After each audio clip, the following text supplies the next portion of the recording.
Hello aspirants, welcome to this video from T.I.M.E, the test prep experts. Today's video is on reading comprehension for SBI PO and Clerk exams, especially the Prelim exams, because SBI has come up with its notification, as you all know. Reading comprehension is a very important component of all bank exams, and this is one area students are a little scared of. They feel that it is very time consuming. But the point is that if you manage to quickly read the passage and understand the central idea, you can answer several questions, if not all.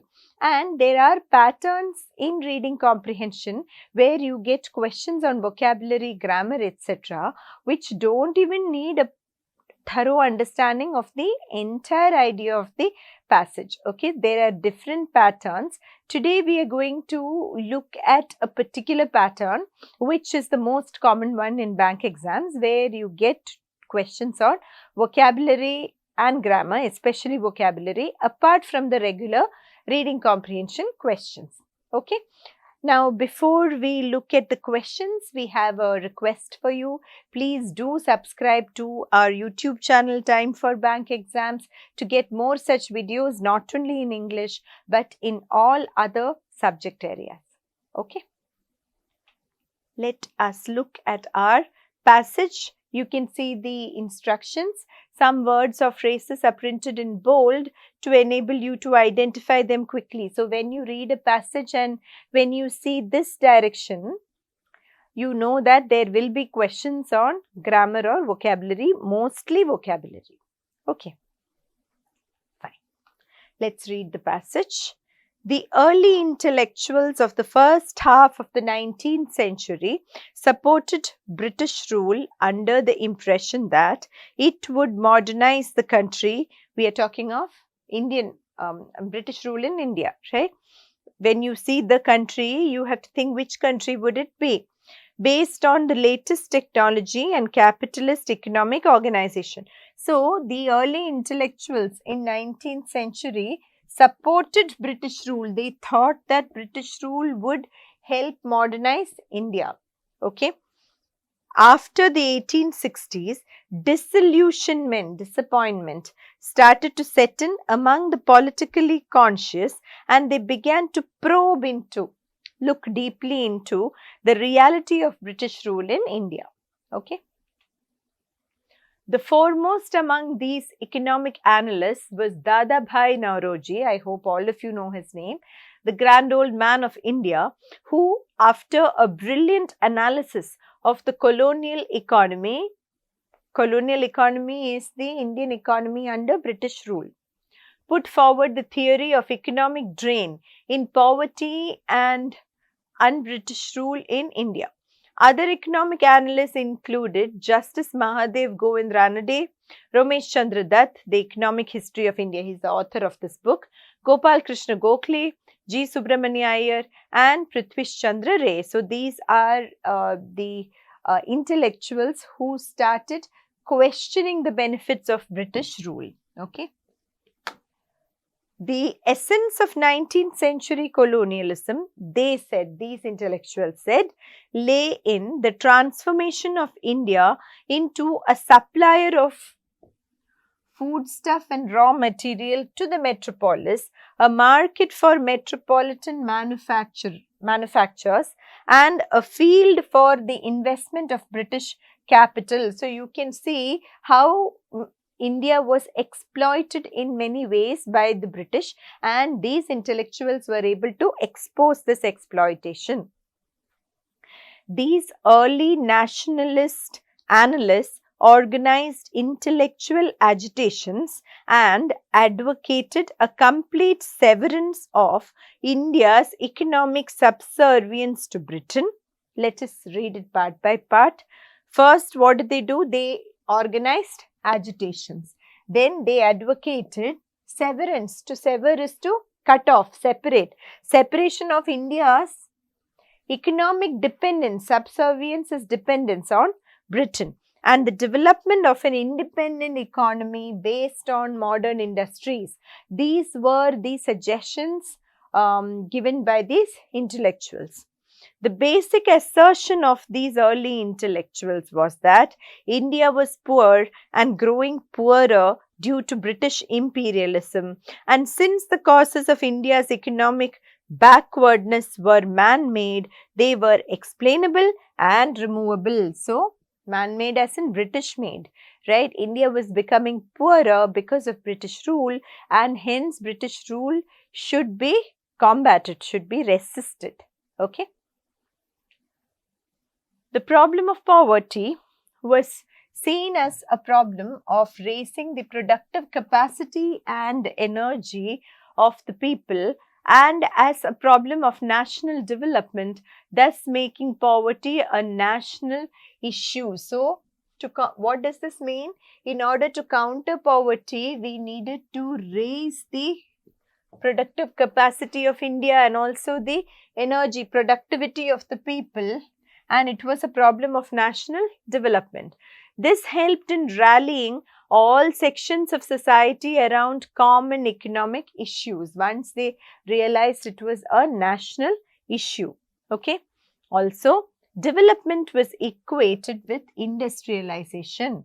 This industrialization was to be based on Indian and not foreign capital. You would have heard of Swadeshi movement and all these things later. So, the industries had to be based on Indian capital, not foreign capital, because according to the early nationalists, foreign capital was replaced and suppressed instead of augmenting and encouraging Indian capital. So, foreign capital replaced and suppressed Indian capital instead of boosting it. Okay. This suppression caused an economic drain due to dependence on foreign capital, further strengthening the British hold over India. Okay. The political consequences of foreign capital investments were, so these are the economic consequences. Now the political consequences were equally harmful as they caused political subjugation. Subjugation is submission, oppression, and created vested interests that sought security for investors, thus perpetuating the foreign rule. Vested interests, narrow and selfish interests that encouraged foreign investment and also foreign rule. These analysts expose the force of British arguments that the growth of foreign trade and railways implied development for India. This was the British argument. Okay. But the Indian analysts exposed the falsehood of these arguments. They argued that the pattern of foreign trade was unfavorable to India. It relegated India to the position of importer of finished goods and exporter of raw materials and foodstuffs. Okay. So, this pattern of foreign trade, which was heavily dependent on foreign investment, was harmful to India because it relegated means pushed India to the position of an importer of finished goods and exporter of raw materials and foodstuff. That is not what India should ideally have been. Yeah, getting it right? The development of railways, they argued, was not coordinated with India's industrial needs. So, the British argued that the development of railways was good for India, but these people argued against it. Okay, it was not coordinated with India's industrial needs, and it ushered in a commercial rather than an industrial revolution.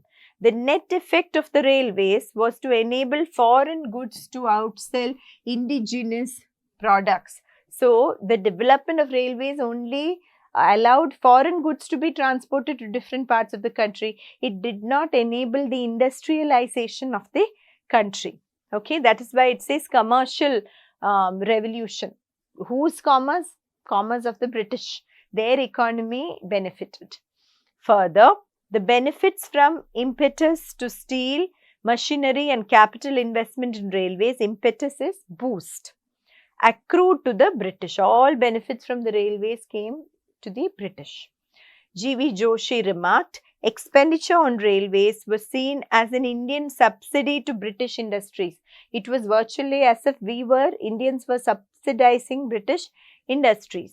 The nationalists claimed that one-way free trade was ruining the Indian handicraft industry. One-way means beneficial only to the British, exposing it to premature, unequal and unfair competition. Exposing it as an Indian handicraft industry was also being ruined. While tariff policy was guided by British capitalist interests, you see all the different problems associated with British rule. Who exposed all this? The Indian analysts, intellectuals led by Dadabhai Naoroji and others. Okay. On the finance front, taxes were levied to overburden the poor, sparing British capitalists and the bureaucrats. The British were spared from taxes, and the Indian poor were heavily taxed. They demanded a reduction, they as in the Indians, demanded a reduction of land revenue, abolition of salt tax, we all know about the salt satyagraha later, imposition of income tax and excise duties on consumer goods consumed by the rich middle classes. These were all the demands of the Indian analysts. The government expenditure, it was argued, was meant to serve colonial needs only, while development and welfare were ignored. The drain theory, all this is part of the drain theory, incorporated all threads of the nationalist critique that it denuded India. Denuded means stripped India, okay, of its productive capital. So, the essence of the theory of the drain theory was that the British rule denuded India of its productive capital, deprived India of productive capital and worked against the welfare of Indian society. The concept of drain, that is, one country taking away wealth from another country, was easily grasped by a nation of peasants. Who is the nation of peasants? India, agricultural nation, for whom exploitation was a matter of daily experience. So, India being a country of farmers already understood the concept of exploitation. So, Indians were able to grasp the drain theory propounded by these intellectuals.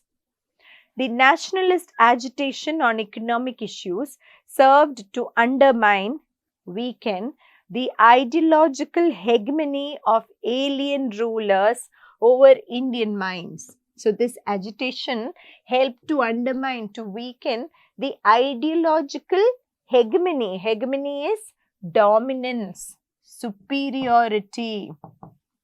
So, it weakened their ideological domination, okay, over Indian minds, that foreign rule was in the interest of Indians, thus exposing the myth of its moral foundations. Okay. So, the hegemony of the British was based on this whole idea that British rule was beneficial to the Indians, but the drain theory helped to expose all this and thus weakened the charm of British rule. Okay. Overall, there are many details also, but the central idea is clear. In the beginning, Indians were in favor of British rule because they thought it would help our development, but these analysts and intellectuals helped to expose the falsehood behind all the claims made by the British. Shall we look at the questions? If you think the passage is heavy, you may still have several easy questions. You should glance through the questions. Okay. In this, there are probably a couple of vocabulary questions also, and these questions will usually be straightforward, easy. Okay. Why did India promote British rule till the middle of the 19th century? Okay, we saw this, that initially India thought that it would be beneficial. So, let us see. Till then, Indians earned profit and prospered well. Never has it been mentioned that India did well. India just thought it would be beneficial. India deluded itself that it was getting modernized under British rule during the first half of the century. Yes, deluded means India was under the delusion. The noun form is delusion. Delusion is misconception, a false belief. So, India was under the false belief that British rule would modernize India and make it more prosperous. This is the answer. It was only by the middle of the 19th century that economic analysts like Dadabhai Nauroji probed into the reality of British rule. This may be confusing for some of you. The question is, why did India promote British rule till the middle of the 19th century? The question is not why did they not protest till then. That is not the question. Okay. Dadabhai Nauroji and the others came after the middle of the 19th century, and then the protest started. But the question is, why did they support British rule? There is a slight difference. Okay. The citizens of India were fed up with monarchy and hence supported the British parliamentary system. This has not been mentioned anywhere at all in the passage. Not none of the above, because the answer is option 2. Okay. Let us move on to the next question. What was or were the objective or objectives behind the early economic analyst organization of intellectual agitations? We saw this, right? So, what was the objective or objectives? To perpetuate the British rule in India? Were they agitating to further spread British rule? Definitely not. This can be easily eliminated. To cut off India from its economic subservience to Britain. We saw severance of its subservience means dependence. This is true. To awaken the people and falsify the illusion of a modernized India under British rule. Definitely. So, B and C, that is here, option 3. Okay. Once you get a hang of the central idea of the passage, though the passage looks heavy, the questions are not very difficult. What were the early intellectuals optimistic about the economic restructuring of India? Okay. It's also based on the overall discussion in the passage. India's economic backwardness resulted from foreign intervention, and since the causes were man-made, the problems could be explained and solved. This is literally written there in the passage. This should be the answer. The group of intellectuals formed an excellent team of economists, and hence the causes of these issues could be easily found. It's not because though they were a good team of economists, that is true, but that is not the reason stated in the passage. Okay. The economic analysts were able to expose the hypocrisy of British arguments. That is true. And they argued back that the pattern of foreign trade was not favorable to India. But that is not the reason for their optimism. Why did they feel the problems could be solved? It's the question. The early intellectuals were able to get the support of peasants and laymen, and they supported the complete severance of India's economic subservience to Britain. This is not mentioned in the context of optimism. Later on, it says that the peasants could relate to their analysis. That is all. Okay. So, the answer is option 1. Yeah. Next question. What did the early intellectuals gain by raising poverty as a national issue? We saw that when they highlighted it as a national issue, they got national level support, right? Let us see. They were able to link this issue to other issues like raising the productive capacity and energy of the people. They said they needed to raise productivity and energy, but this is not a gain they got from raising poverty as a national issue. With this, they had officially undertaken the responsibility of national development. This has not been mentioned at all. They were able to shatter the false assumptions and hopes of people who looked forward to national development under British rule. Again, the question is very specific. We have to get the answer to this question, okay?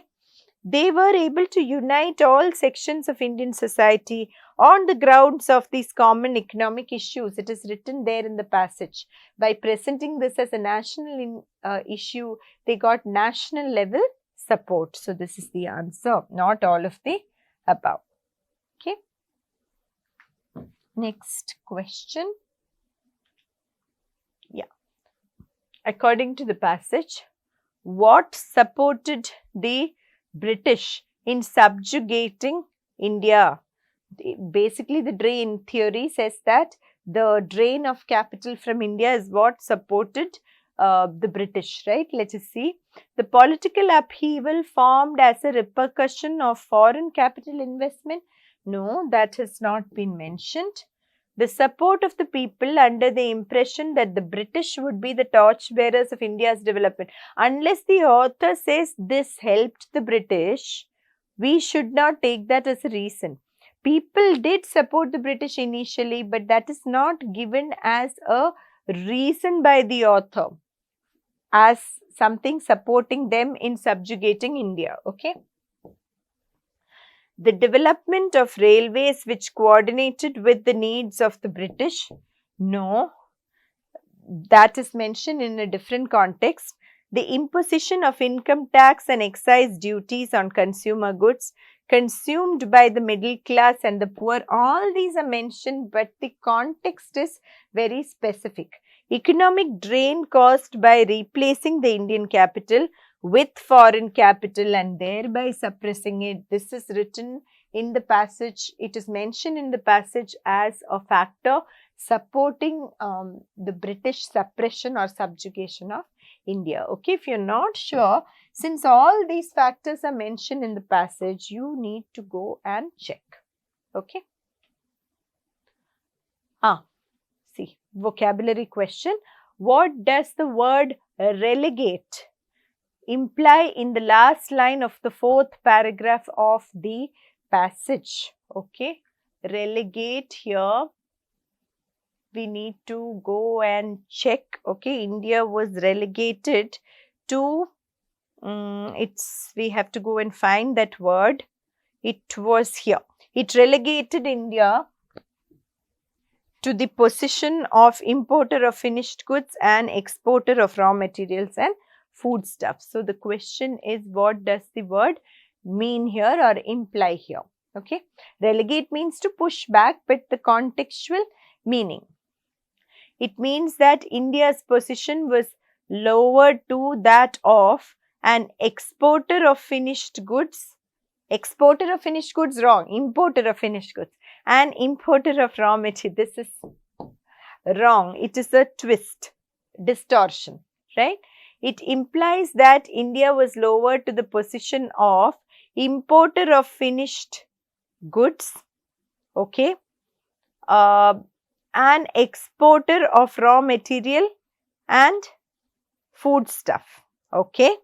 This should be the answer. Let us see. It means that India was shifted from the position of an exporter of raw materials and foodstuff to an importer of the same. No, it doesn't say that India was, the position of India was shifted, right? Let us just go and see the exact wordings again, okay. It relegated India to the position of importer of finished goods and exporter of raw materials and foodstuff. Okay. So, importer of finished goods and exporter of raw materials and foodstuff. Let us see.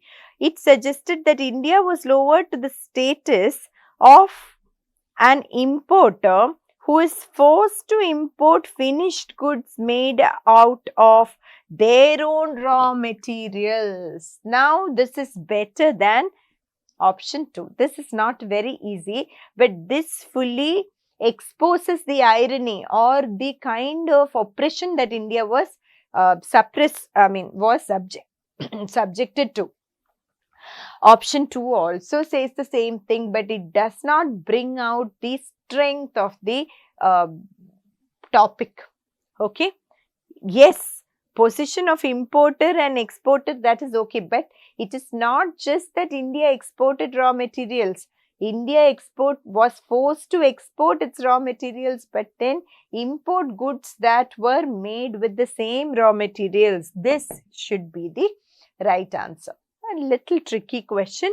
If you understand that the question is tricky, then you can leave it.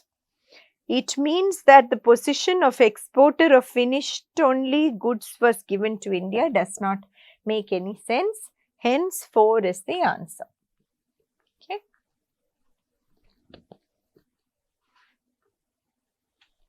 Which of the statements is true about the development of railways under the British rule? Okay, we saw that it only had commercial benefits and it helped in the sale of British goods, imported goods, right? The development of railways, though in the beginning catered to a commercial revolution in India, later gave way to an industrial revolution. No, it did not help an industrial revolution. That is mentioned clearly. It resulted in enhancing the sales of foreign goods over native products. Yes, that is what is mentioned. So, it had commercial benefits for the British.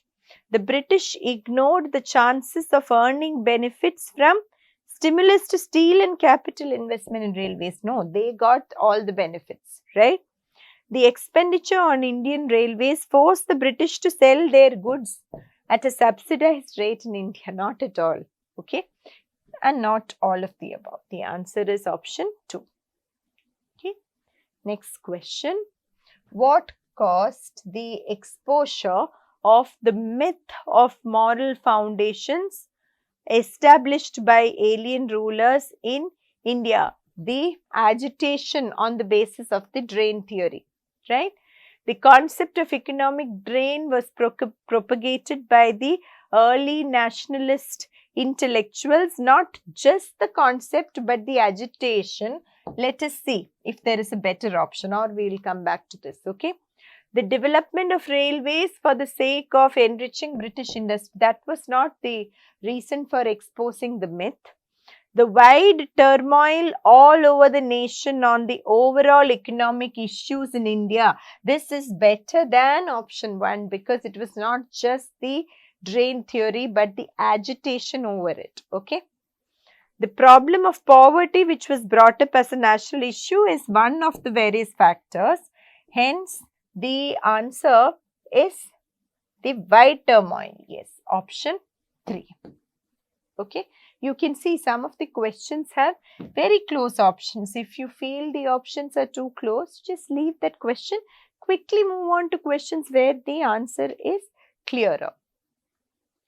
Now, select the word that is most similar in meaning to the word given in bold. The word here is subservience. Subservience means oppression, dependence, etc. Subjugation. Okay. Dexterity. No. Dexterity means flexibility. Subordination. Yes. Subordination is suppression. Right.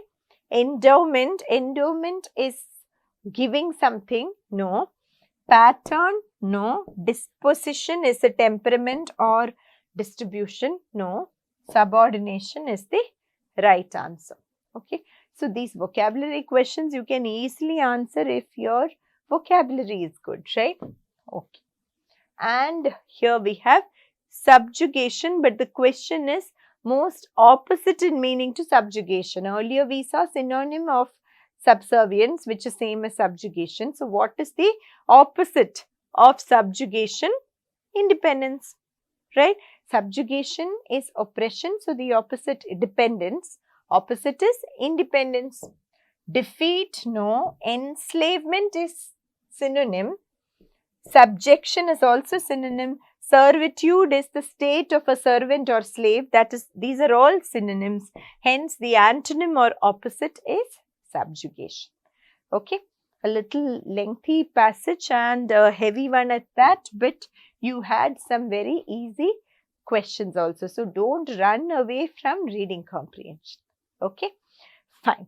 Do subscribe to our channels on various platforms to get more such videos. And if you want to join our classes, you can contact your nearest time center. We have a pan-India presence almost. If you want to join us online, please use this link.